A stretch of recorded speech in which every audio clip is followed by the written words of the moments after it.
The wind carried a faint, acrid smell long before the soldiers reached the fence. It wasn't smoke from battle. Soviet troops advancing toward Lublin in late July 1944 expected to find a German supply depot or perhaps an abandoned garrison. Instead, when the first armored units pushed open the gates of Majdanek, silence replaced the noise of war. What lay beyond made no strategic sense. Rows of barracks, chimneys still warm, and fields strewn with ash that looked, at first, like snow. Reports from the front described the men stopping mid-march. Lieutenant Colonel Ivan Shmelev noted in his diary that the air seemed poisoned by something older than death.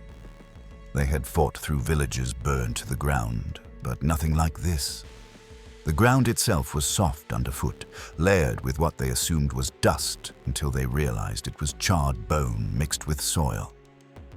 It was July 23, 1944. Operation Bagration had shattered the German Army Group center, propelling Soviet forces west far faster than the retreating Wehrmacht anticipated. In the rush to dismantle evidence of mass murder, SS administrators had fled Lublin, torching files and killing remaining prisoners. But the offensive moved too quickly. The Germans had run out of time. The camp's ovens were still warm. When the first scout detachment of the Second Belarusian Front entered, they expected resistance. Instead, they found silence, broken only by the rustling of tattered clothing inside empty barracks. The soldiers fanned out cautiously, rifles raised, calling into buildings that smelled of disinfectant and decay. A few figures emerged, skeletal, trembling, their uniforms reduced to rags. Shmelev wrote simply, "They were alive, but not living." 2 medical officers began examining the survivors, but the men could barely respond. Some pointed toward the crematoria, others murmured about the showers. The soldiers couldn't yet understand. They pressed forward, searching for documents, weapons, anything normal. Instead, they discovered warehouses filled floor to ceiling with shoes, perhaps hundreds of thousands of them, each belonging to someone who had entered this place and never walked out. War correspondent Konstantin Simonov arrived within hours. His report spoke of disbelief that this complex of barracks and machinery could exist in any reality of men. Photographs he commissioned would later show the ovens, the hair, the children's toys, the rows of bodies too numerous to bury. Soviet command ordered immediate documentation, every building photographed, every witness questioned. For once, propaganda required no embellishment. The evidence was overwhelming. By evening, officers radioed to Moscow that they had uncovered a death factory. The term hadn't existed before that day. A field colonel told his superiors, "This is not war, this is organized extermination." No one in headquarters seemed prepared to grasp what he meant, so the soldiers kept collecting what they saw: ledgers, ashes, fragments of uniforms. One squad took turns guarding the crematoria, not from enemies, but from the unbearable thought of leaving it alone. That day, July 23, 1944, the world changed. The Red Army opened the gates of Majdanek and stepped into something beyond comprehension, the first undeniable physical proof of Nazi mass murder. Nothing in war had prepared them for it, and nothing afterward would seem the same. Rewinding, the secret behind the fences. To understand what the Soviet soldiers found, we have to go back 3 years, to 1941, when Germany's invasion of the Soviet Union transformed occupied Poland into a vast zone of containment, forced labor, and execution. Majdanek, on the outskirts of Lublin, began as a prisoner of war camp for captured Red Army soldiers. It was conceived not as an extermination facility, but as a logistical tool, a place to hold laborers and process war spoils. Yet even in its foundations, its purpose was intertwined with death. Construction orders from the SS Main Economic and Administrative Office demanded crematoria capacity and barbed wire enclosures sufficient for tens of thousands. The bureaucratic tone concealed a darker logic. By late 1941, commanders realized that managing prisoners required fewer resources than eliminating them. The camp's function began to shift. Barbed wire was reinforced, watchtowers added, and new barracks erected at factory-like speed. Lublin sat at the heart of General Gouvernement Poland, a hub for Operation Reinhard, the Nazi project to annihilate Poland's Jewish population. Majdanek soon became part of that network. The mechanical rhythm was staggering. Transports arrived from Warsaw, from the ghettos of Czechoslovakia, from across occupied Europe. Each delivery registered in ledgers: train number, head count, freight unloaded, labor assigned. Nothing human was recorded beyond capacity. SS officers described it as a self-contained labor complex. The soldiers who guarded it called it the field. But near the barbed wire, Polish civilians whispered another name: the camp of smoke. They saw it every night, the orange glow from chimneys lighting the sky above Lublin's suburbs. They smelled burning that wasn't wood. Polish resistance couriers sent reports to London in 1942, warning that the Germans were killing people by gas, thousands at a time. British intelligence filed them as unverified. The idea seemed too monstrous to be true. Inside Majdanek, the transformation from prison to death center happened through routine paperwork. Orders required barracks to be divided into function zones: intake, quarantine, storage, and special treatment. Engineers drew blueprints for laundry facilities that were never used for clothes. The so-called bathhouses received new pipes and vents designed not for water, but for the cyanide derivative Zyklon B, a chemical developed to exterminate insects. From that moment, extermination became architecture. The killing process unfolded with industrial logic: planned, efficient, repetitive. A few early survivors later described those mechanics. One, taken from the Warsaw Ghetto uprising cleanup operations, recalled arriving in a railcar with 200 people. She spoke years later to a Polish court. "We heard engines start, and a sweet smell came through the vents. There was no shouting, only coughing, then silence." Prisoners assigned to the crematoria, the Sonderkommandos, handled the aftermath. Their life expectancy was measured in weeks. What they saw, few lived to record. The camp's records reveal systematic intake. Each new batch of prisoners was stripped, disinfected, tattooed, and divided. Labor or liquidation. Even the dead were categorized, ashes collected, hair packed into sacks for shipment to German factories. The machinery was vast, simple, relentless.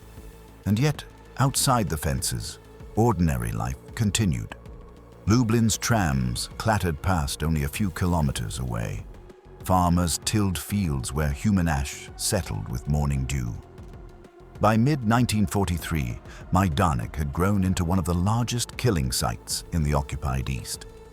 Historians estimate that roughly 80,000 people perished there: Jews, Polish political prisoners, Soviet POWs, Roma, and others deemed expendable.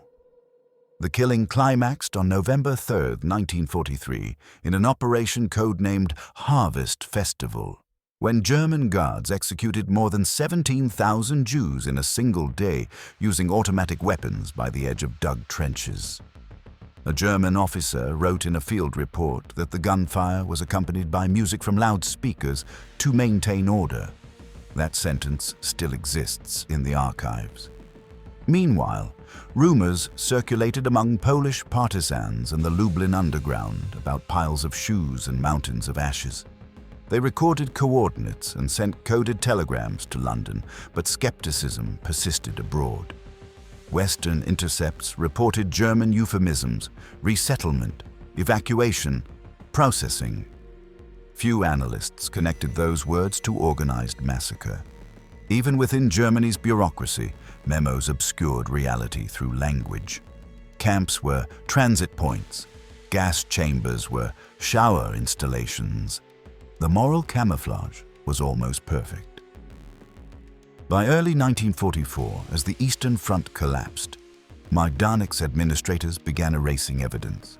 They dismantled the gas chamber's pipework, burned paperwork, and buried ashes in pits. Prisoners were forced to exhume remains from earlier mass graves and scatter the fragments over nearby fields. SS officers pressed local contractors into hauling equipment toward the west, expecting to resume operations elsewhere. But the Soviet advance was too fast. The machinery of erasure stalled. Within days, the Guard complement dropped from 1,000 to fewer than 100. Panic replaced method. One of the last German memos, dated mid-July 1944, reported urgent evacuation of records and assets. The assets meant prisoners, furniture, and human hair. Trains never arrived. Locomotives were already blown out along retreating lines. The commandant fled days before Lublin fell. Ordered demolitions were incomplete. The final firing squads operated until they heard artillery from the approaching Red Army. Then, abruptly, the killing stopped, not by policy, but by exhaustion. When the Soviets reached the city's outskirts, smoke still drifted from the crematoria chimneys. No one among the retreating Germans imagined the camp would be inspected so soon. They left ledgers on desks, piles of confiscated clothing neatly organized by size, even official stationery stamped with the SS insignia. The precision of German record-keeping, the strength of the system, became its undoing. Every detail of extermination remained preserved. That preservation made Majdanek unique. Later camps would be detonated or razed as the Allies advanced. But here, the physical evidence waited intact. The gas chamber's blue stains still coated the walls. Ovens were loaded with half-burned remains. The Soviets would document it meticulously, not knowing that their discovery would force the world to confront what words like special treatment had hidden for years. By the time the first Red Army soldiers stood before the gates, the secret behind the fences had already consumed tens of thousands. It had operated under the quiet efficiency of bureaucracy and the indifference of distance. Its creators saw themselves as logisticians, not killers. But the fences, the ash, and the silence testified otherwise. And in July 1944, when those gates finally opened, every lie the Nazis built into their euphemisms crumbled with them. The advance to Lublin. By the summer of 1944, the Eastern Front had become a landscape of collapse. Operation Bagration had torn through Belarus like a tectonic shift, erasing entire German divisions in weeks. The Red Army's advance toward Lublin wasn't methodical. It was a surge. Tank brigades and infantry columns pushed west, crossing rivers so quickly that logistical command struggled to keep pace. Reports from the First Belarusian Front recorded whole armies advancing 100 kilometers in days. What awaited them in Poland was unknown, only that German resistance was intermittent and erratic, suggesting confusion within the Wehrmacht retreat.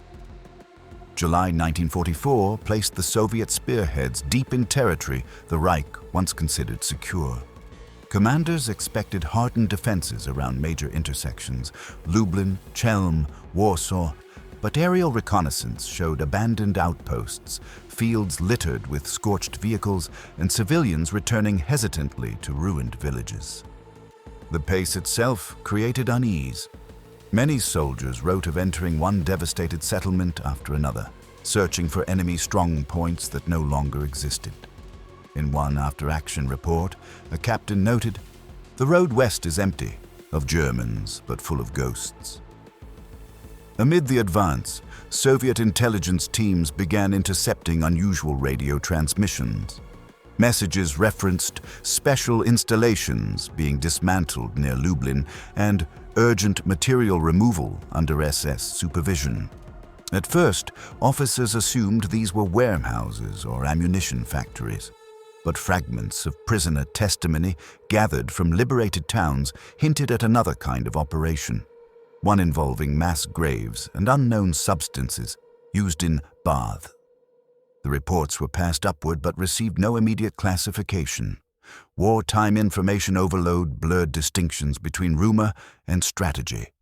Approaching Lublin, columns of the 2nd Tank Army encountered low, dense smoke on the horizon. Forward observers believed it came from retreating German convoys, yet the smell differed, acrid and sweet, heavier than fuel.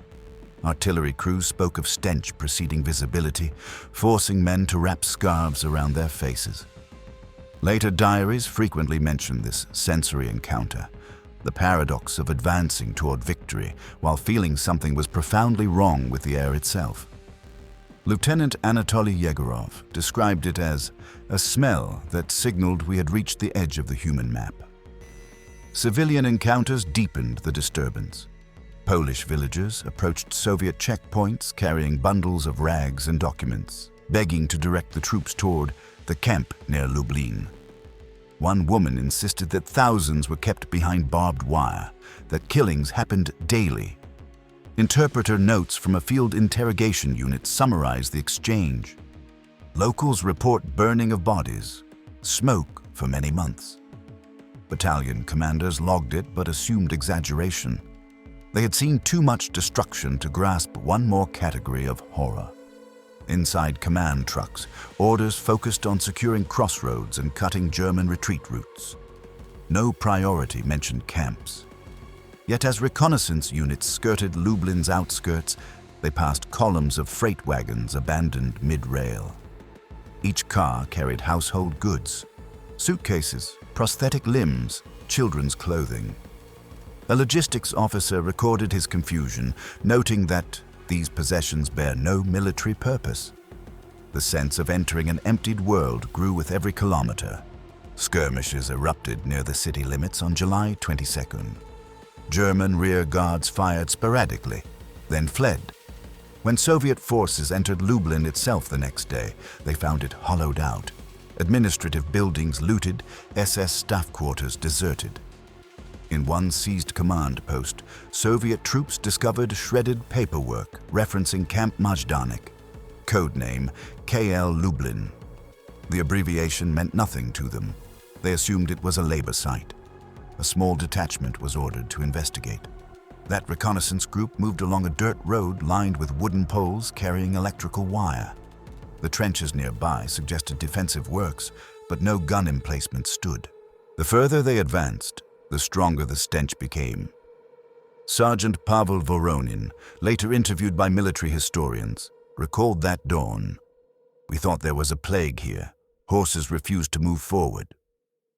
They halted near an elaborate gateway, its iron fencing topped with rusted barbs. Beyond it stretched rows of barracks under a haze of smoke. What the soldiers expected in those moments reflected the war they knew. Fortifications, perhaps prisoners of war, maybe a munitions plant disguised for camouflage. In their minds, every German structure had military purpose. They carried shovels to uncover mines, not understanding that the earth itself hid another kind of burial. A radio operator suggested waiting for engineers. His commander refused, determined to secure whatever installation the Germans had left. "We enter now," the logbook reads, "to prevent sabotage." That decision divided histories before and after. As their vehicles rolled closer, the silence thickened. No machine guns, no movement, only a steady drift of smoke from brick chimneys farther inside the compound. One soldier shouted, expecting guards to emerge. None did. Instead, two figures stumbled from behind a fence, emaciated, wearing striped uniforms, waving fragments of cloth in surrender. The troops froze, unsure whether it was a trick. When they approached, the men collapsed at their feet, whispering in Polish and Yiddish words few soldiers understood. Medical orderlies were summoned, but it was already clear, whatever this place had been, it wasn't a fort. Combat photographers arriving minutes later captured wide shots of the perimeter. The images showed open gates, skeletal prisoners, and Soviet troops standing motionless as realization dawned. Many of those photographs remain among the first visual documents of Nazi extermination policy. The accompanying field report filed that evening described the location simply as a camp of unprecedented human destruction. No further analysis. None was needed. The irony was grim. The Red Army had trained for decisive battles, tank duels, urban assaults. It achieved them. Yet what made Majdanek unforgettable was not combat, but discovery, the encounter with consequence. The soldiers expected an enemy fortress and found a killing center whose weapons were gas, disease, and paperwork. The stench that reached them miles away was history itself, decomposing in real time.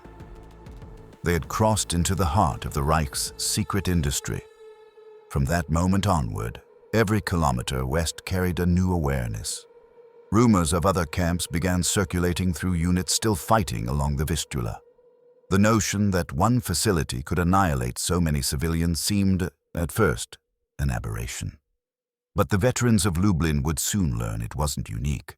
It was a blueprint, and their discovery, preserved in orders, photographs, and diaries, became the opening act of the world's confrontation with genocide.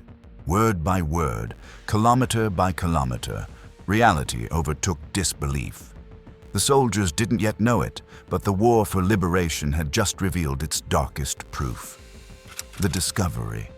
The reconnaissance vehicles halted at the main gate, their engines idling in uneasy rhythm. Beyond the wire fencing stretched a grid of wooden barracks, watchtowers, and low buildings with sealed windows. The camp appeared deserted, no guards in sight. A handful of prisoners stumbled forward, hands raised weakly, bones visible beneath skin. Private Mikhail Mishin later recorded that one man tried to speak but produced only a rasp, pointing toward the chimneys. The Soviet soldiers advanced cautiously, rifles ready, their boots crunching on gravel scattered with human ash. Inside the first barrack, they found rows of bunks stacked 3 high, each crowded with the motionless forms of those who had ceased breathing days earlier. Medical officers covered their mouths and ordered the area marked for quarantine. No one knew what disease might linger here, but it wasn't sickness that had killed these people. In another building, they uncovered bundles of documents stamped with the SS Totenkopf emblem and lists of arrivals, ending abruptly in the word transported, Sonderbehandlung, special treatment. The euphemism hid its meaning no longer. Warehouses stood packed with civilians' belongings, mountains of shoes, thousands of neatly labeled uniforms, mounds of spectacles and children's toys. Sergeant Voronin wrote that the stench inside was worse than burned oil. It was the smell of people turned to dust. The realization spread slowly through the ranks. Every object was a testimony. Every pair of shoes meant a life. Men who had crossed battlefields without flinching now refused to step inside the storerooms. The quartermaster ordered the doors sealed until investigators could arrive. Farther down the lane rose a brick crematorium complex. Its chimney exhaled a faint gray thread of smoke. Soldiers first thought a German rearguard was hiding inside, but when they forced the door open, they found the oven still warm. Inside one chamber lay partially burned remains. Another contained neatly stacked firewood ready for use. A fuel logbook rested on a nearby table. The last entry bore the date July 22nd. The killings had stopped barely 24 hours earlier.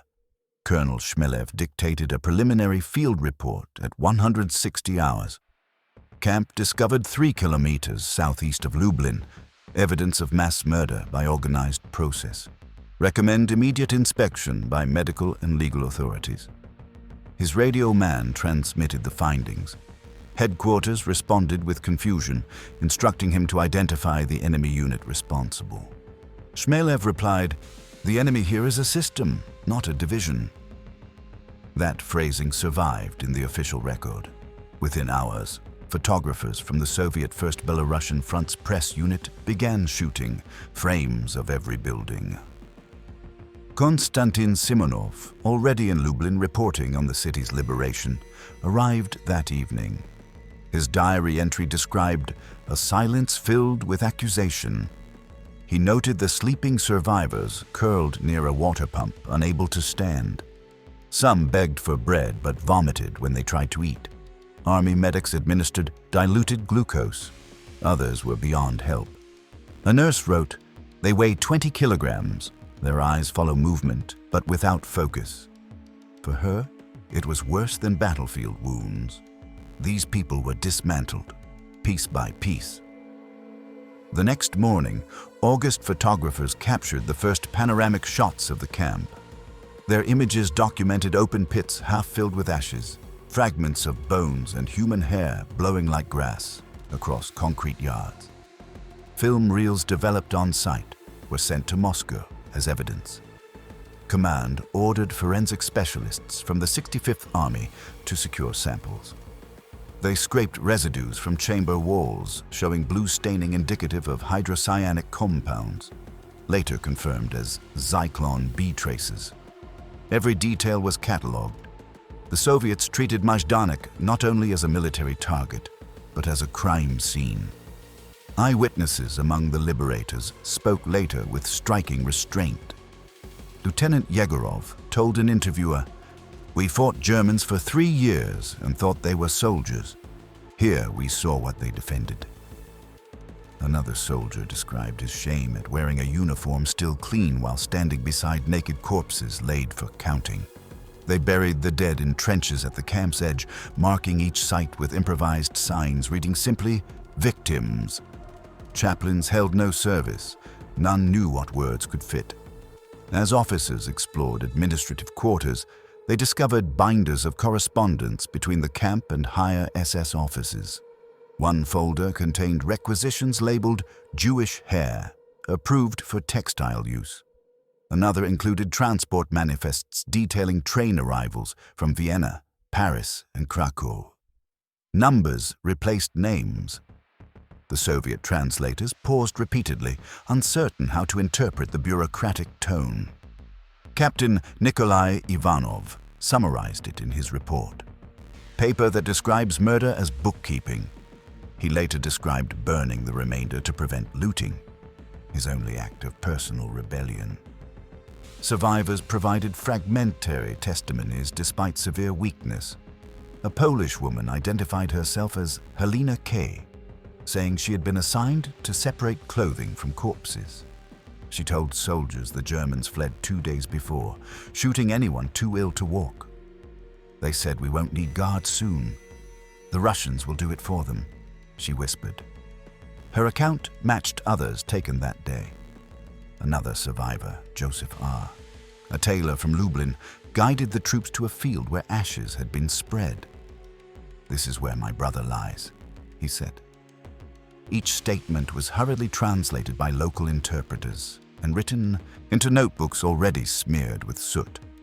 In the afternoon, news of the discovery reached Marshal Rokossovsky's headquarters.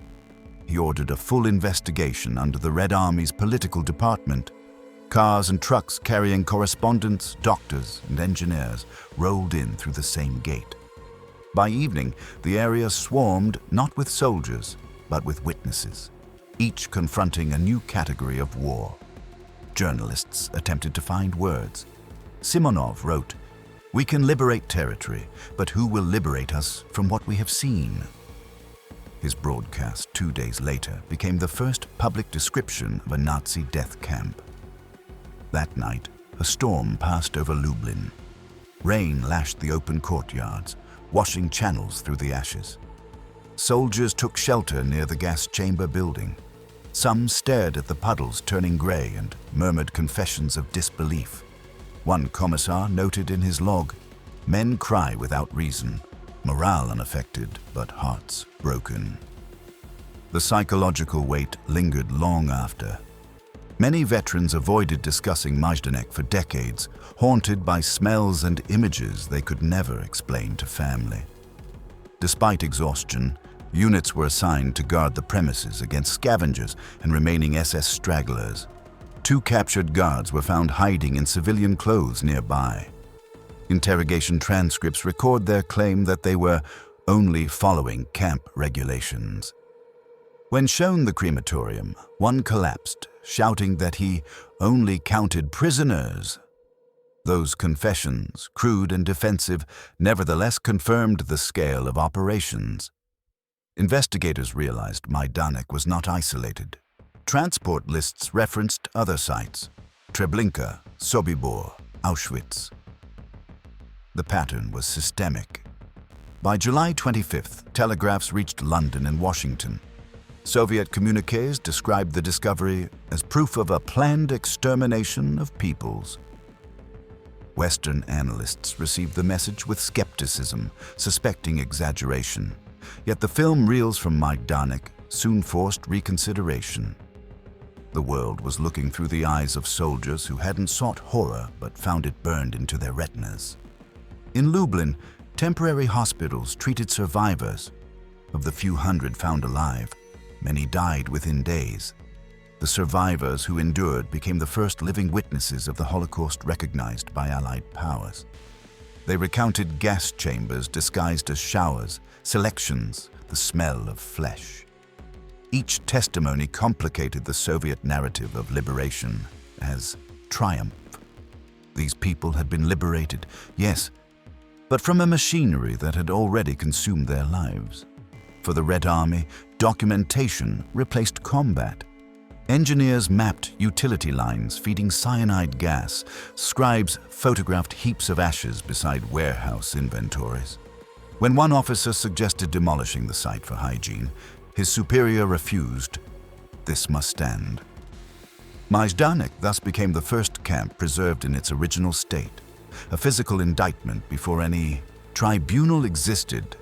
Its discovery shifted the war's moral gravity, from strategy to justice. The liberation of Majdanek didn't end the fighting. The front continued west, but every soldier who walked through those gates carried evidence more potent than medals. Diaries filled with unprintable details circulated quietly among units. "We thought victory would smell like gunpowder," one wrote. "It smells like this." Through their eyes, the world glimpsed genocide not as rumor but as terrain, a place with coordinates, structures, and machinery. In that moment, the war for Europe's soul acquired its starkest proof. The report that the world didn't believe. Within days of the liberation, Soviet correspondents broadcast the first accounts of Majdanek across Europe. They described warehouses of shoes, gas chambers disguised as showers, and corpses piled in open pits.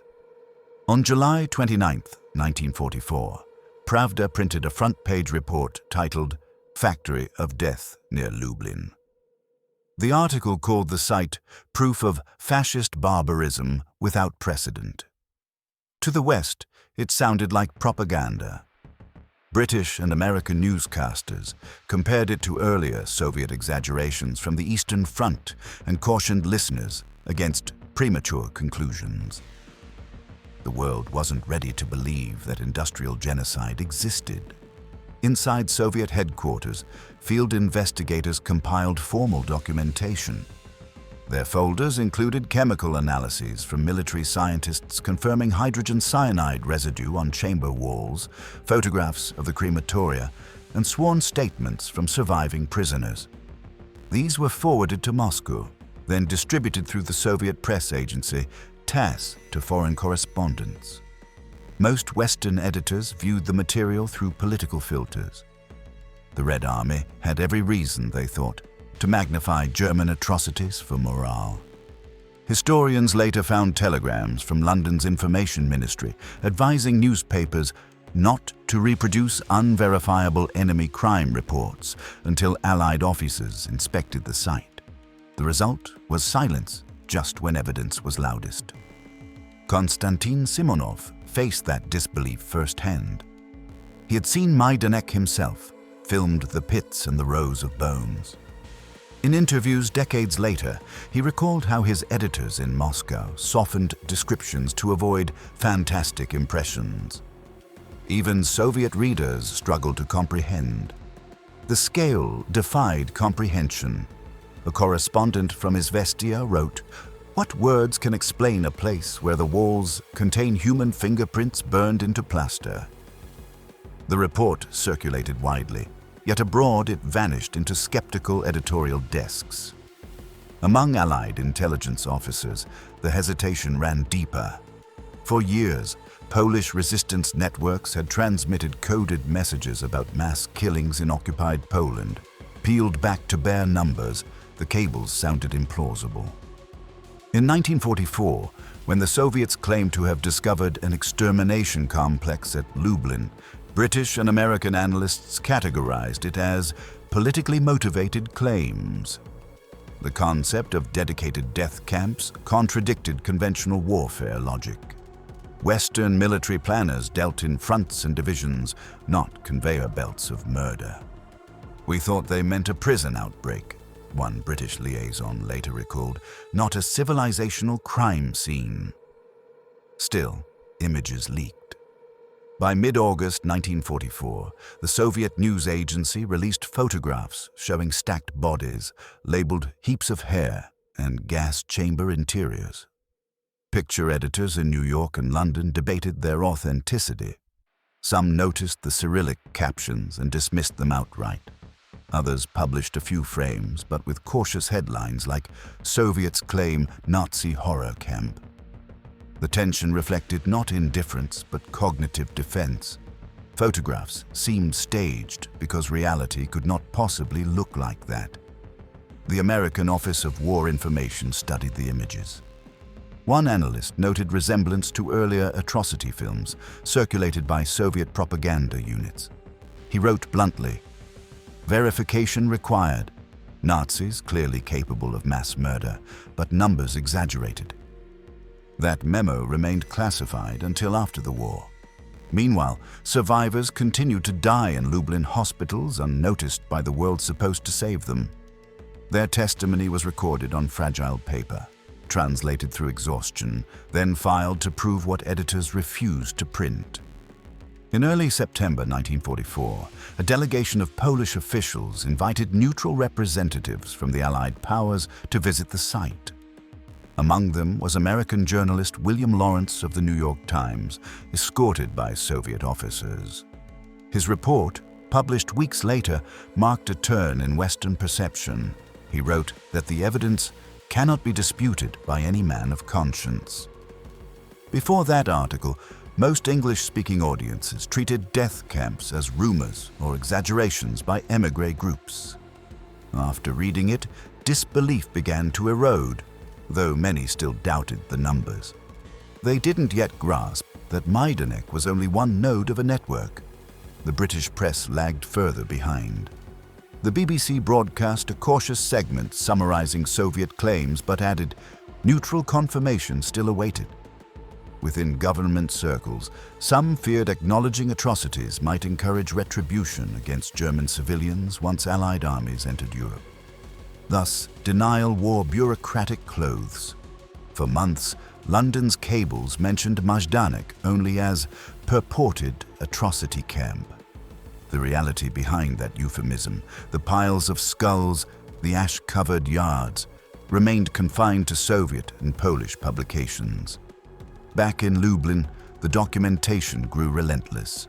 Soviet forensic specialists measured bone fragments, photographed every building, and convened a public commission including Polish doctors and lawyers. Their bilingual report, completed in late August, estimated that at least 78,000 people had been exterminated there, among them 59,000 Jews.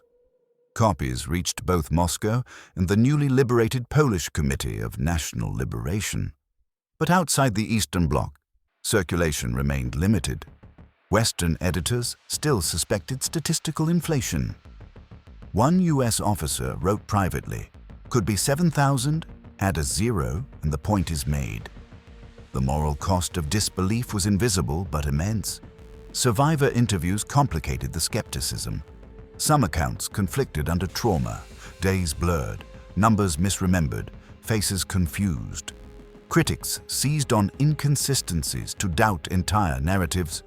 Yet investigators cross-referenced testimonies with German transport lists and inventories. patterns aligned with terrifying precision. For every small error, thousands of corroborating details stood firm. Still, distant readers found denial easier than empathy. Belief required emotional surrender. Skepticism allowed detachment. So disbelief persisted until further liberation made avoidance impossible. Within Moscow, meanwhile, Majdanek became a propaganda symbol. Newsreels paired footage of the camp with patriotic music, framing liberation as triumph rather than revelation. Western propagandists, in turn, accused the Soviets of staging scenes, deepening the mistrust. When Allied forces reached Normandy and began pushing toward Germany, their attention fixed on battlefield success.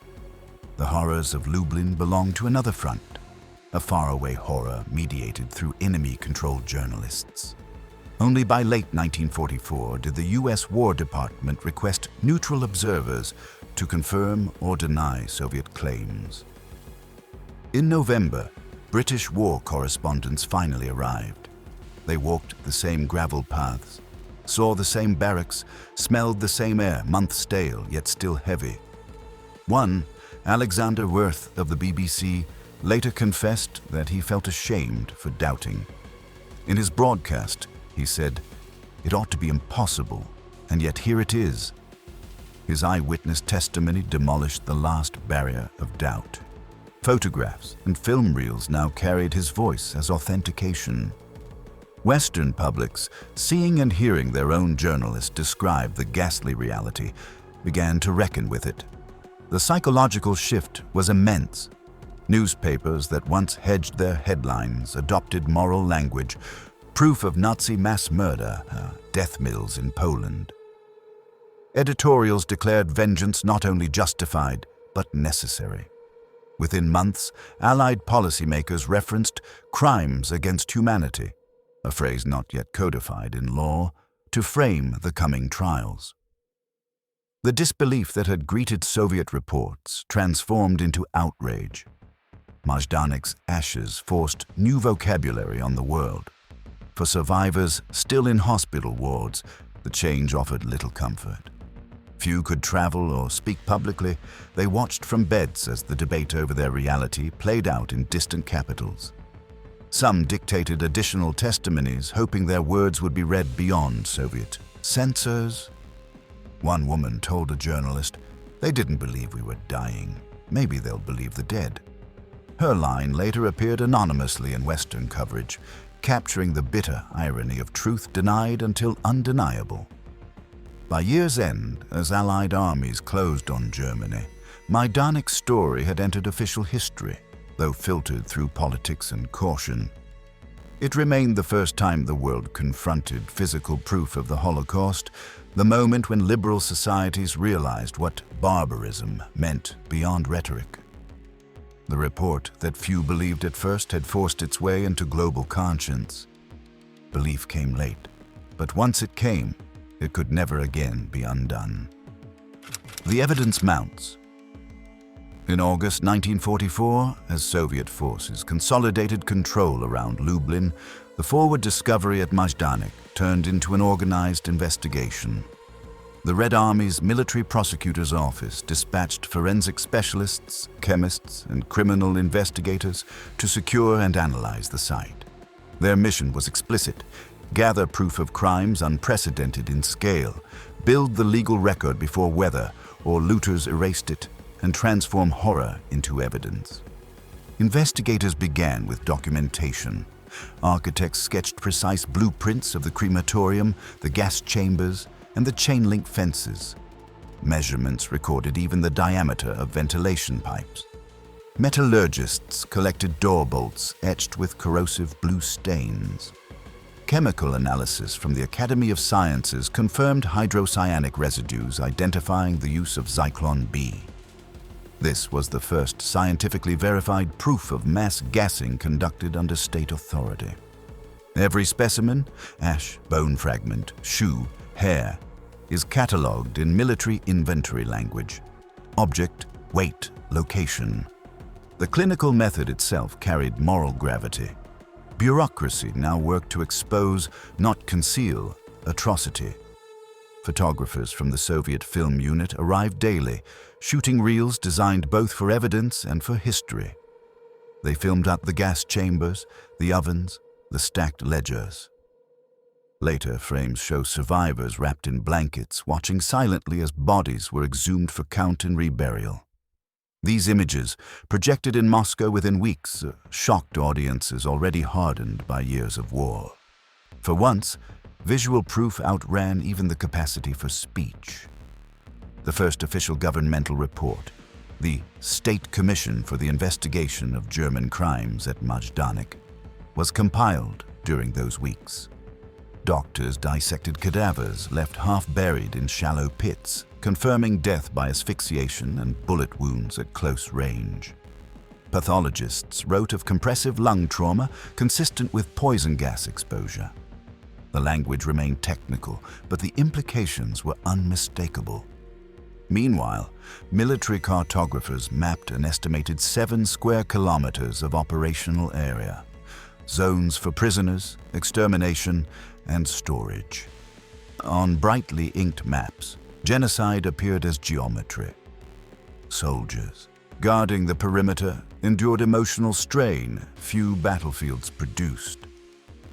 Letters home, retrieved decades later, describe sleeplessness, nausea, and anger. Some sought revenge on captured Germans nearby. Commissars intervened, ordering discipline. A corporal simply wrote, "We buried children smaller than the rifles they died beside." The command knew morale required conversion of grief into purpose, documentation, preservation, eventual trial. Work crews of Polish civilians assisted in collecting remains from open trenches. The heat made sanitation urgent. Bodies too decomposed to move were covered with lime and reinterred under Red Army supervision. Reports specify 3 main burial fields containing tens of thousands. Every action, digging, covering, marking, was photographed, ensuring no accusation of fabrication could later stand. The precision of evidence gathering matched the precision of the crimes themselves. Simultaneously, interrogations of captured SS personnel began. The Germans left behind included local guards, clerks, and a handful of overseers who failed to escape. Transcripts show recurring phrases. "I followed orders. I was only counting. I did not see the gas." Soviet interrogators, accustomed to military intelligence work, focused on logistics, who gave requisitions for Zyklon B, which rail lines delivered prisoners, how bodies were disposed. Under questioning, one SS Unterscharführer sketched the chamber layout almost identical to Soviet blueprints. That drawing, signed and dated, became one of the earliest confessions used later by Allied prosecutors. Yet even signed admissions could not convey the reality outside words. Investigators wrote in margins, "Defendant remains without emotion." The camp's administrative office yielded a trove of paperwork. Prisoner registers, transport manifests, fuel orders for the crematorium, correspondence with higher SS administration in Krakow. The ledgers bore codes, JL, AF, Sonderbehandlung, acronyms disguising annihilation. Translators converted abbreviations into literal meanings, each translation another layer of revelation. One order specified delivery of 20 kilograms of hair, washed and combed. Another requested machinery oil for doors in bathhouse Thur. The fragments formed an archive of human erasure turned into formality. Soviet legal officers quickly realized the significance. This was not rumor. It was a paper trail leading from field subordinates to the SS main economic office. Evidence of bureaucracy manufacturing death. In high command meetings, officers proposed immediate publication. Stalin approved selective releases for propaganda but insisted the primary materials remain for post-war trials. Thus began the chain of custody that would eventually lead to Nuremberg. Alongside documentation, emotional testimony accumulated. Survivors increasingly regained strength to speak. Doctors recorded interviews, using shorthand. Statement, origin, assigned labor, witnessed events. One survivor described carrying bodies from gas chamber to oven, each load precisely 10 victims to balance the trolley. Another recounted witnessing German officers weighing ashes to estimate burning efficiency. Such details, cross-referenced with engineering layouts, disproved any claim of spontaneous killing. The process was industrial by design. Forensic photographers produced enlargement prints of fingerprints imprinted in dried plaster inside the chambers, nail marks from those who died pressing against sealed doors. Technical reports confirmed residues consistent with human skin tissue embedded in paint layers. When submitted to the central laboratory, scientists labeled slides Specimen A, epidermal traces. To neutralize, it looked like mere evidence. To those on site, it looked like ghosts made visible. Even after the camp was secured, discovery continued. Beneath a warehouse floor, sappers uncovered a cache of German documents, including invoices from firms supplying crematorium bricks and ventilation fans. The industrial link shocked economists studying wartime production. Ordinary factories had provided instruments for murder under standard contracts. What had seemed ideological now appeared logistical. One investigator wrote, "The crime was not committed only by hands, but by schedules and accounting." As the evidence grew, the tone of Soviet communication shifted from outrage to juridical precision. Commissar reports began listing suspects, quantities, laboratory results, and signatures. They calculated rates of cremation per hour, capacity per furnace, and chemical concentration needed for lethal effect. Numbers that transformed human devastation into prosecutable fact. Each statistic hardened the emerging framework for international jurisprudence. Majdanek was becoming the first case file in what would later be called crimes against humanity. Among soldiers and correspondents, anger mingled with resignation. They had expected victory. Instead, they were archivists of suffering. Many spoke of feeling complicit simply by witnessing. A radio operator wrote, "We fought evil with guns. Here evil built factories." Some found meaning in the work of exposure. The documentation itself a form of resistance. Evidence was their weapon. Polish officials joined the process, forming the Extraordinary Commission for the Investigation of German Crimes. Joint Polish-Soviet teams cross-checked death registers with missing person lists. Families from Lublin arrived to search for traces of relatives. Personal possessions, rings, passports, school books, stored in warehouses were laid out for identification. One woman recognized her sister's shoes, then fainted. Such moments turned the abstract category of victims back into individuals. The investigators wrote, "Recognition events cause severe disturbance among witnesses. Record promptly an OMB. Remove items for preservation." By October, Majdanek had transitioned from battlefield ruin into museum of evidence. Barbed wire remained, gates were sealed again, guards posted not to imprison, but to protect memory. Soviet plenipotentiaries invited neutral journalists from Denmark and Switzerland to observe. They were allowed to photograph, sample soil, and interview survivors freely. Reports confirmed all findings. The propaganda argument collapsed. The evidence had become irrefutable. Through these acts, photography, chemistry, testimony, the machinery of truth began to operate. Each document created there later reappeared in the hands of Allied prosecutors drafting indictments against the SS. The concept of individual accountability, still new to international law, drew directly from Majdanek's preserved records. Its crematoria plans and reagent invoices would reappear in courtroom exhibits across continents.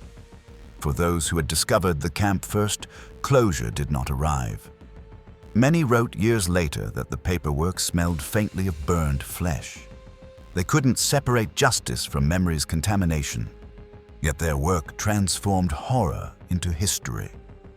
The evidence they gathered, chemical stains, confessions, fingerprints, ashes, became the cornerstone of the world's legal understanding of genocide. When copied reports reached Moscow for archiving, a clerk wrote a brief annotation on the final page. "Material sufficient for future tribunal. Keep permanently." That understated line marked a new frontier for humanity. For the first time, atrocity was not only witnessed but measured, catalogued, and preserved beyond denial. The ruins of Majdanek had become a courtroom without walls, its silence louder than any verdict yet pronounced. The global shock wave. In September 1944, footage from Majdanek reached editing rooms in Moscow and was quickly spliced into newsreels distributed to Allied capitals. The reels showed Soviet soldiers walking through barracks, the crematorium chimneys, the rows of skeletal bodies.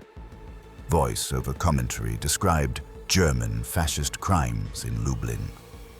When these images arrived in London and Washington, disbelief turned into alarm.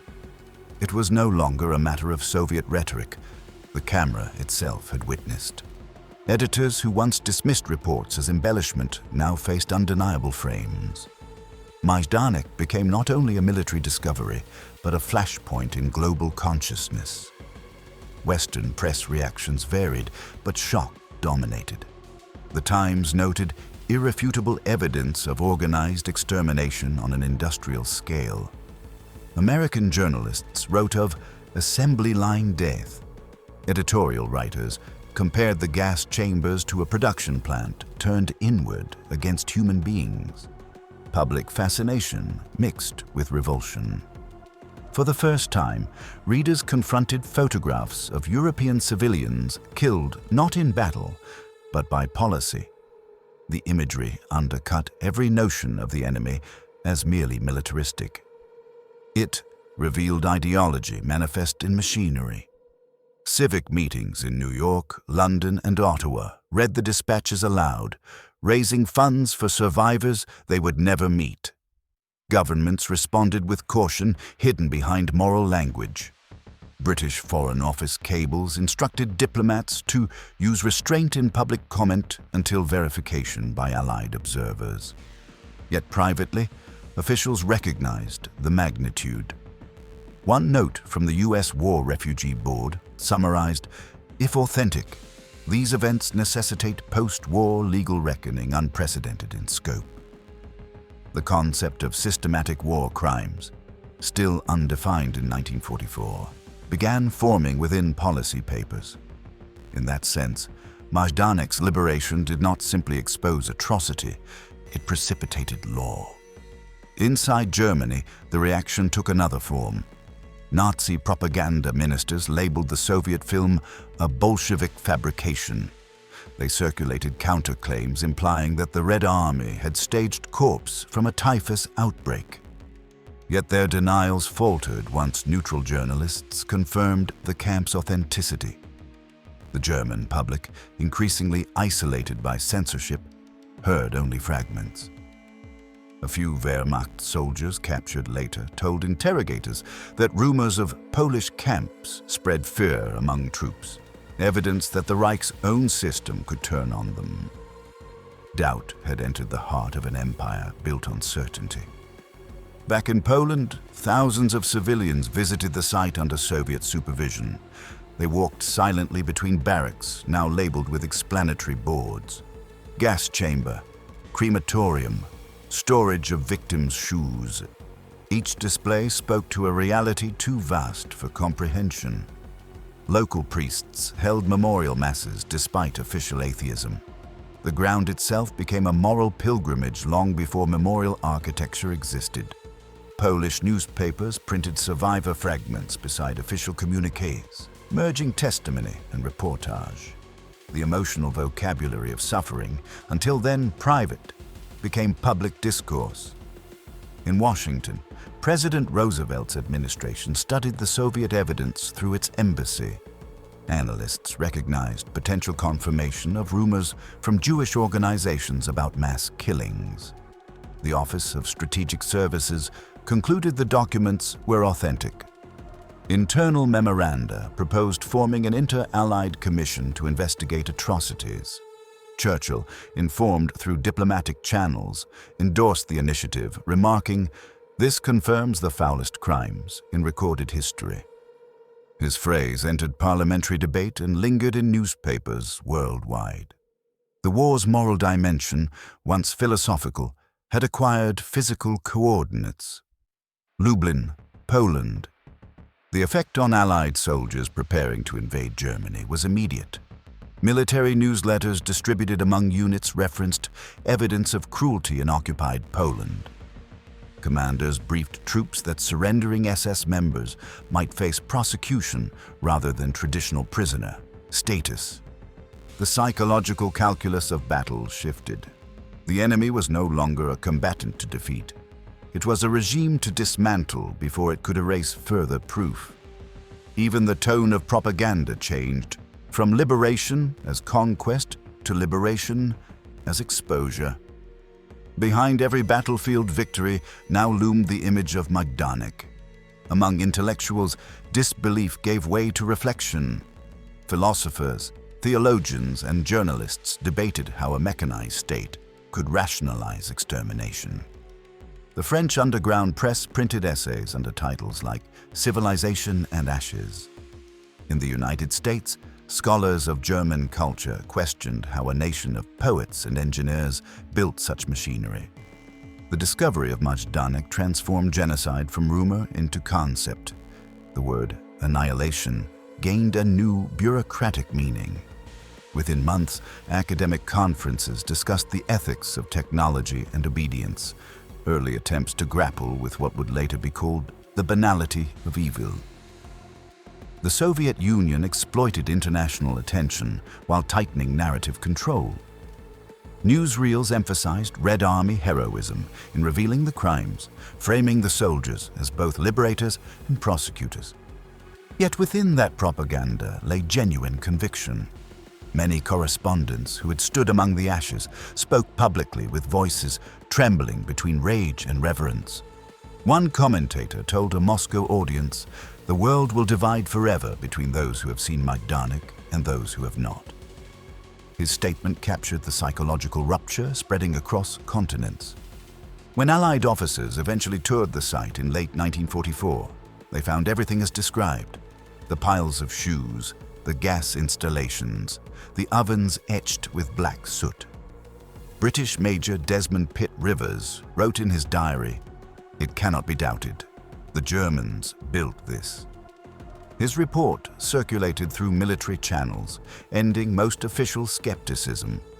Soon after, the U.S. War Department released selected photographs to mainstream press under the caption, "Evidence of Nazi Atrocities." Civilians gazed at them in disbelief. Churches held vigils, newspapers collected survivor donations, families debated how such cruelty could coexist with modern science. The war's narrative, freedom versus tyranny, suddenly seemed inadequate. Now it was humanity versus machinery.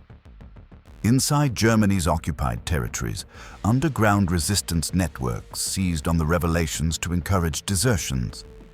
Leaflets smuggled into Wehrmacht ranks reproduced images from Majdanek with the caption, "This is what you fight for." Desertion rates among conscripts spiked modestly but measurably. Conversely, hardened Nazi loyalists used the same images to justify total resistance, arguing that surrender meant exposure.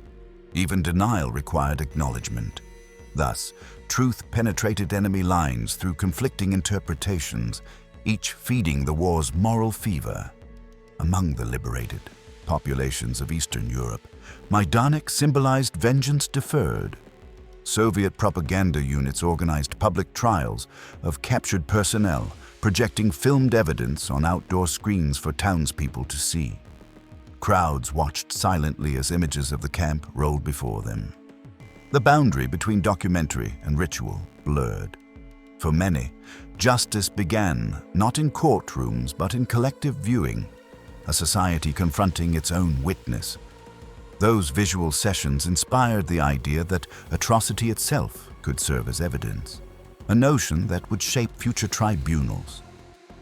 By early 1945, when the Red Army advanced toward the Vistula and Western allies entered Germany from the west, the word Majdanek had become shorthand for the unimaginable. Newspapers paired it with new names: Auschwitz, Dachau, Buchenwald, creating an expanding lexicon of horror. Each liberation meant repetition of disbelief turned to certainty. Yet Majdanek retained its primacy, the first unplanned exposure, the one the perpetrators failed to erase. Filmmakers and correspondents referenced it as the baseline of crime, the template against which all future discoveries were measured. Public sentiment hardened. What had begun as political propaganda transformed into a demand for reckoning. Allied leaders issued joint declarations warning that those responsible would be punished individually. The phrase "responsibility of leaders and accomplices" entered communique. Behind diplomatic phrasing lay an awakening. Wars could no longer end with treaties alone. They required judgment. Majdanek's files, preserved by accident and affidavit, became the first dossier in that new system of accountability. The camp's revelation also reshaped wartime psychology. Soldiers seeing further combat drew moral fuel from the knowledge of what they were preventing. Civilians accepted privation and loss with renewed determination. Even pacifist movements fell silent. The evidence silenced argument. The notion of a halfway peace vanished. Total victory became moral necessity. The ashes of Lublin justified the sacrifices of armies yet to fall in Warsaw, in Berlin, in the ruins of Europe. Nazi authorities continued issuing denials, but each new liberation eroded them. When Soviet press published statements from captured guards confessing under interrogation, German radio attempted counterclaims of Soviet cruelty. Few listened. The world's attention had turned irrevocably toward evidence. The moral asymmetry was absolute. One side documented, the other concealed. And in that frontier, journalism and justice converged. Majdanek wasn't only liberated, it became a courtroom before Nuremberg existed. Every photograph, every surviving witness, every ledger entered circulation as proof awaiting a judge. The camp's ruins converted global disbelief into shared moral outrage. The war for territory had already shifted toward a war over meaning. After Majdanek, no description of victory could exclude the memory of the fences, the odors, the ash. The world understood that liberation meant more than reclaiming land. It meant confronting the abyss humanity had built with its own hands. The human cost. Liberation did not end suffering. It merely pulled back the curtain on what remained. When Soviet medics moved through the barracks, they found fewer than 500 survivors out of tens of thousands once imprisoned there. Each body that moved seemed to defy reason. Doctors, trained for battlefield triage, faced conditions beyond experience. Starvation so extreme that bones had pierced flesh, lungs collapsed from untreated infections, minds suspended between delirium and terror. They carried the living out on stretchers made from doors. The stench of disease hung as thick as the smoke still rising from the crematoria. At a small field hospital in Lublin, Captain Nina Goretskaya kept the medical log. Her entries alternate between clinical notes and disbelief. Patient number 4 female, age unknown, skin adherent to bone. Pulse 34. For each, she wrote the same additional line. Will not survive. Supplies were scarce, food stricter still. Soviet and Polish nurses dissolved bread in water so the survivors could swallow. Many died within hours of rescue. Yet even among the dying, testimony began. One woman whispered she had been forced to pull teeth from bodies after gassing. Another begged to find her child. They spoke as if time still existed. The nurses listened because silence felt worse.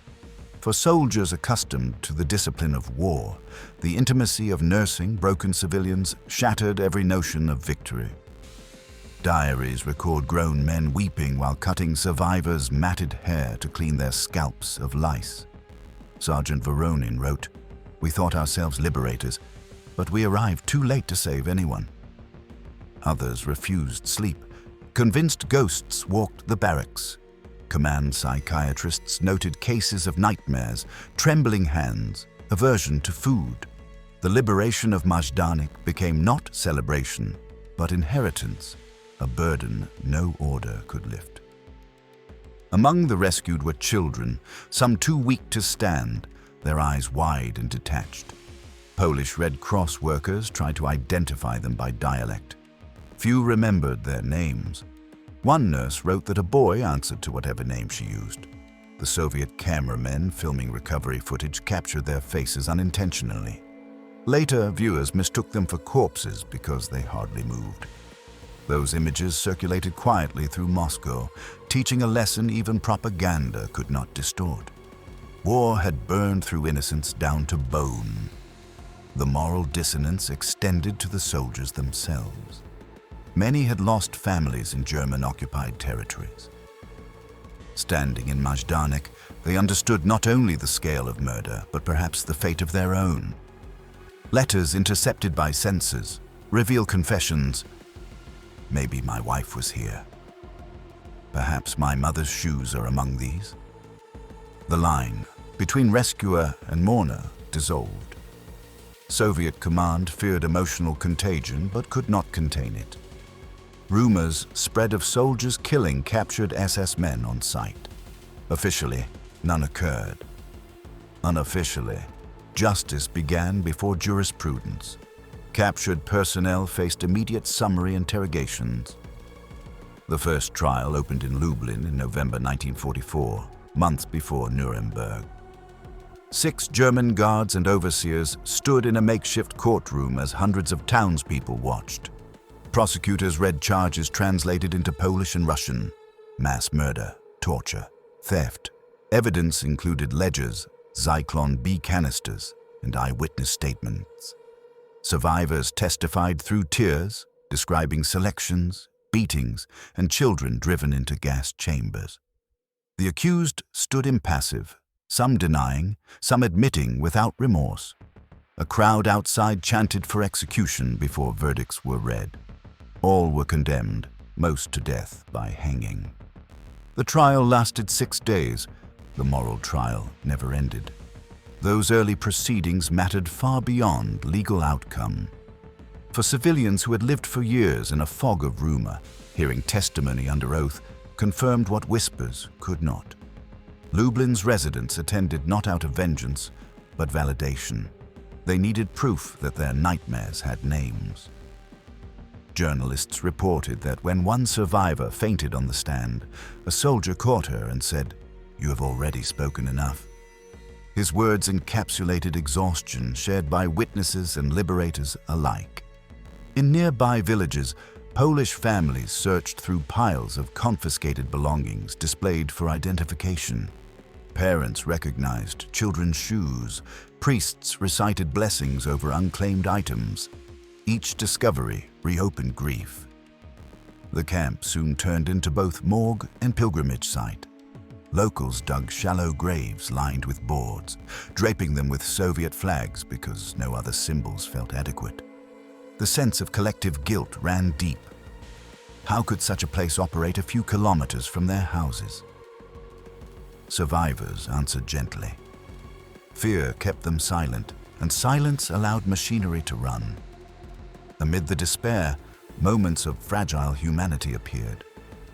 A Red Army cook adopted a teenage girl who had survived by hiding under corpses. A nurse married an interpreter she met while treating the sick. Years later, both would testify at war crimes hearings. These small continuities carried the meaning of survival itself. They proved life could rebuild from ashes, though scarred by what those ashes contained.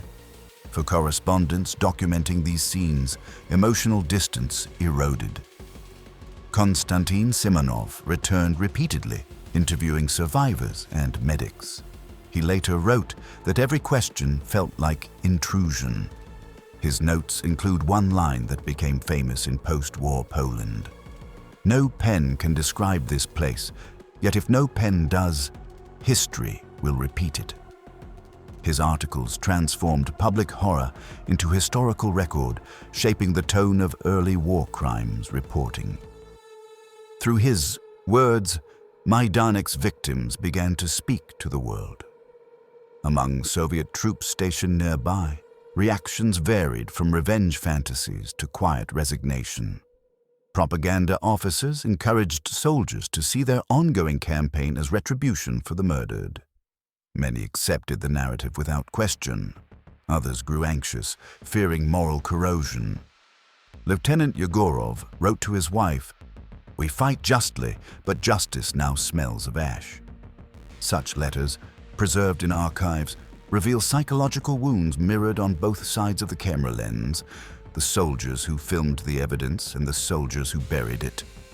Meanwhile, the newly formed Polish Committee of National Liberation instituted public commemorations at the site. They erected wooden crosses over burial fields, ignoring boundaries between faiths. Jewish religious leaders, when permitted, conducted brief Kaddish prayers. Rain often interrupted, washing away chalk inscriptions, but people returned daily. The soil itself became scripture. In those weeks, Majdanek shifted from material proof to moral symbol, a cemetery for nations rather than individuals. The Soviet command organized guided visits for foreign delegations. Survivors who could walk served as interpreters, pointing to chambers where they had watched families die. Their voices remained almost detached, stripped of emotion by repetition. Yet when they described seeing Soviet uniforms through the fence that July morning, tones changed. The single word "svoboda," freedom, carried every weight. Listeners wept, translators paused, and for a second, the habitual formality of liberation cracked. Triumph and grief merged into one sound. As months passed, the site's custodianship shifted from military to civilian control. Engineers stabilized structures to prevent collapse. Museum planners envisioned exhibits long before victory in Europe. Soviet administrators insisted the camp remain untouched wherever possible. Doors scarred with fingernail marks, ovens blackened by smoke, heaps of hair sealed behind glass.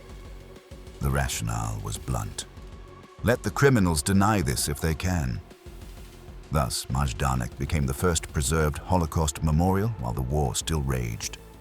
For the survivors, existence after liberation was its own ordeal. Most had no homes to return to, entire families erased. Relief agencies offered relocation, but many chose to stay near the graves. A journalist recorded an interview with an unnamed woman in late 1944.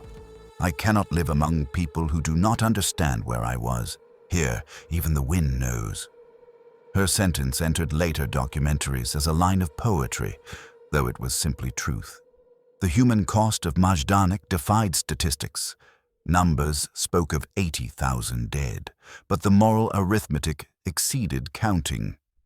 Liberators carried the memory through the rest of the war, describing cities in ruin as nothing compared to Lublin. Survivors became living witnesses, burdened by disbelief abroad and exploitation at home. And the world, newly aware yet still fighting, struggled to fit this revelation into strategy. Majdanek's ruins stood as anatomy of loss, bodies, minds, and moral certainty all dismembered. When spring arrived in 1945, wildflowers sprouted through the ash-covered soil. Soldiers passing by on new assignments stopped instinctively, removed their caps, and moved on silently. They knew the war was not yet over, but after Majdanek, they understood what victory would have to mean. Not triumph, but remembrance. The legacy of Majdanek.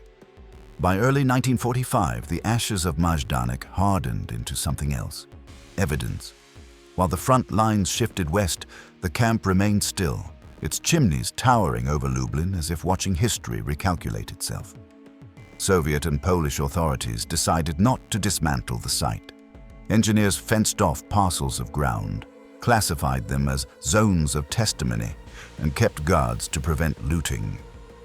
Unlike other camps soon to be dynamited by retreating Germans, Majdanek stood almost intact. It had ceased to be a military discovery. It was now a monument forced into being by circumstance. The decision to preserve it carried deeper meaning. For the Soviet command, it validated their narrative of moral warfare.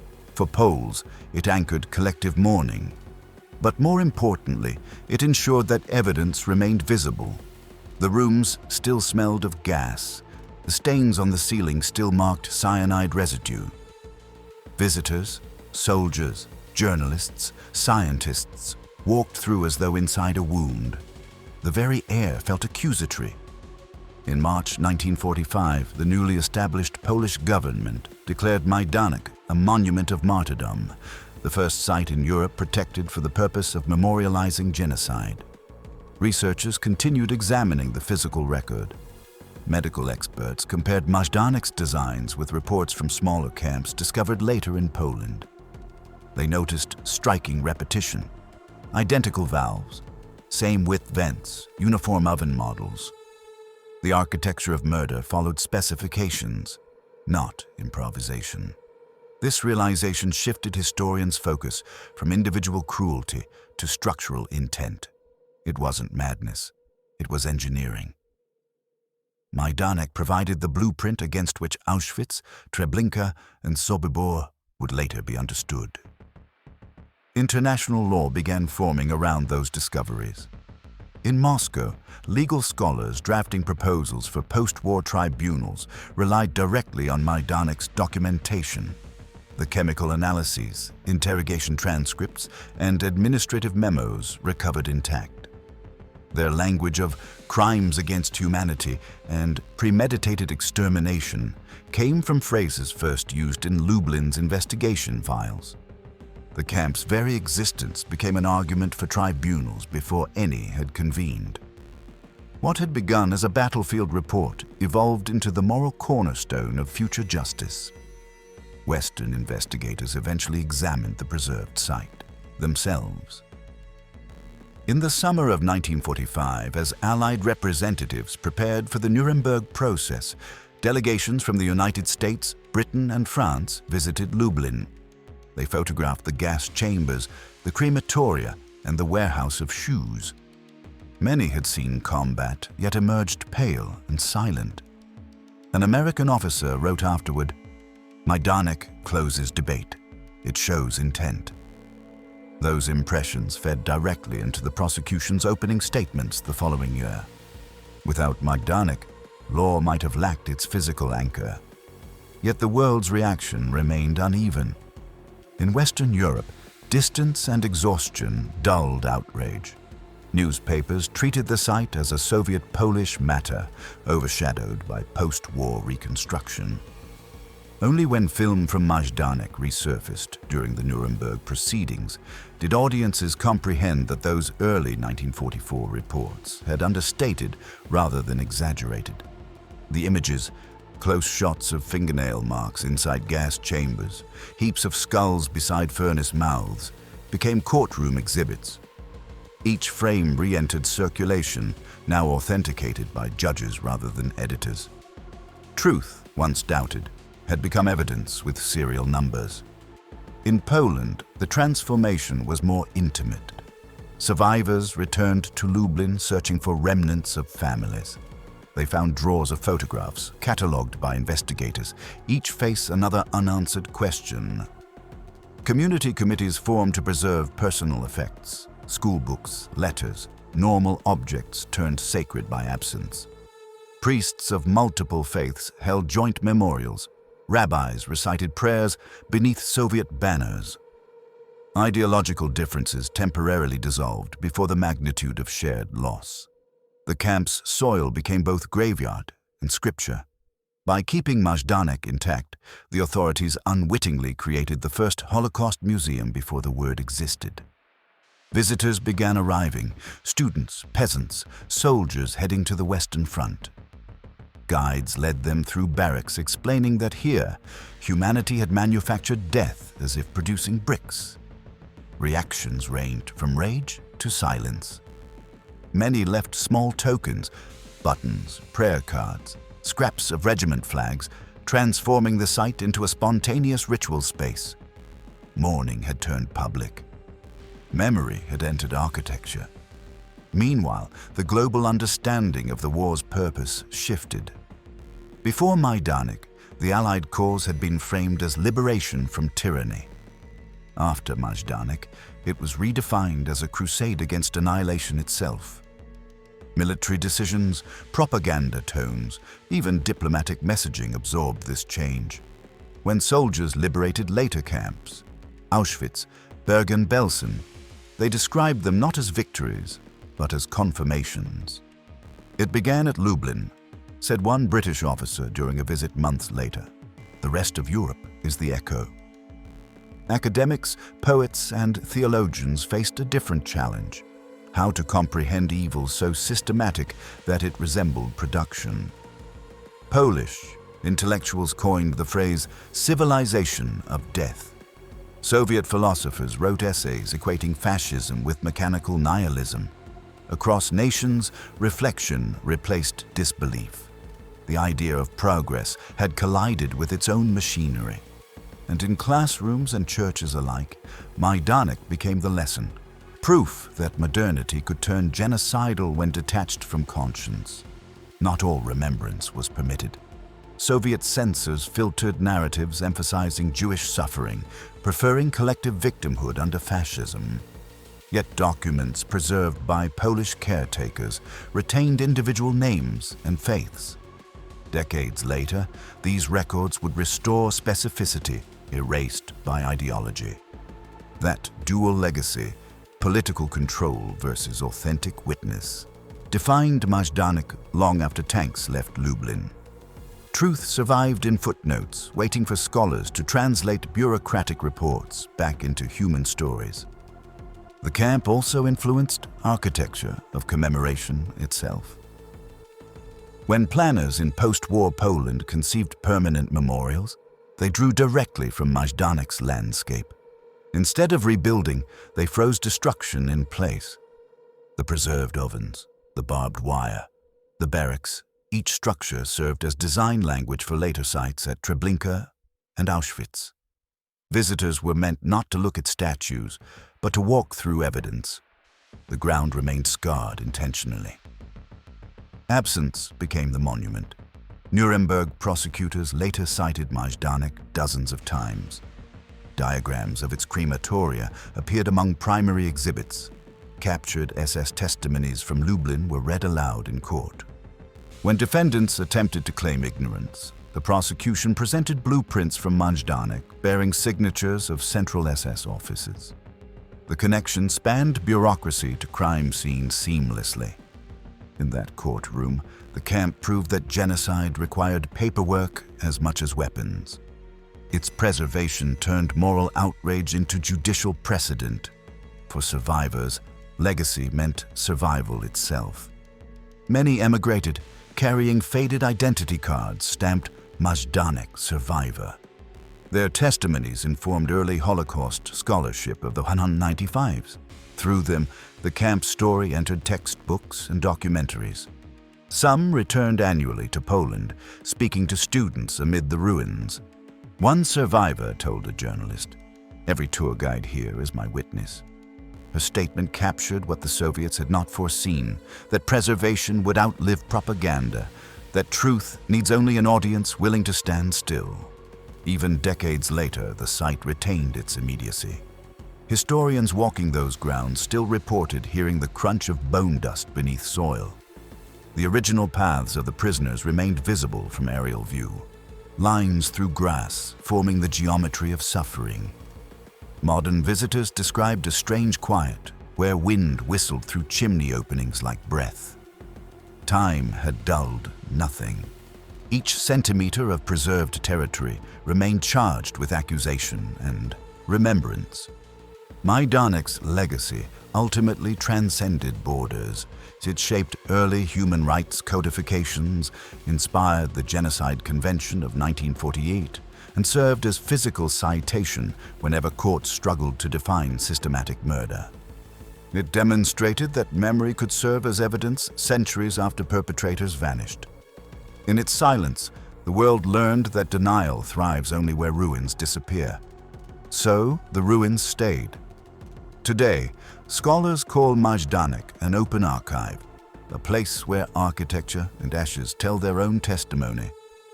But in 1945, it was simply rubble that refused to vanish. Its ovens became history books, its barbed wire the punctuation of moral awakening. The men who first opened its gates never returned the same. They had walked beyond war into the anatomy of evil and ensured the world would never again claim ignorance. The day the world could no longer look away, the first Soviet soldiers who stepped through Majdanek's gate believed they were seeing an abandoned fortress. Instead, they crossed into the evidence of humanity's undoing. What they found collapsed the distance between myth and fact, turning suspicion into testimony. Their photographs and reports forced an entire world to confront what industrialized hatred looks like. The camp had no speeches carved into its walls, yet every brick spoke of bureaucracy harnessed to annihilation. In the weeks that followed, disbelief hardened into moral reckoning. Governments, churches, and ordinary citizens all searched for language strong enough to hold what Majdanek revealed. Even those who doubted the Soviet press could no longer dismiss the faces staring back from the images. Liberation, once a military objective, became an ethical imperative: to expose, document, and remember. And the men who entered first were never the same. They had fought through snow and fire, yet it was silence that wounded them most. Survivors who lingered near the fences carried a parallel burden: the need to testify, even when voices trembled. Between them, liberators and liberated formed the first witnesses of the modern conscience. Majdanek tore away every illusion about the enemy and redefined what liberation truly meant. If this story moved you, challenged you, or helped you see the Second World War differently, it would be an honor to have you join our growing community. Subscribing isn't just a click. It's a way to support more powerful stories, more forgotten voices, and more truth from the past. So if you believe these stories matter, hit that subscribe button, and let's keep building this journey together. And don't forget to leave a comment. We read everyone and love hearing your thoughts. Until next time, keep exploring history with Epic War. Keep asking questions. Keep seeking the truth.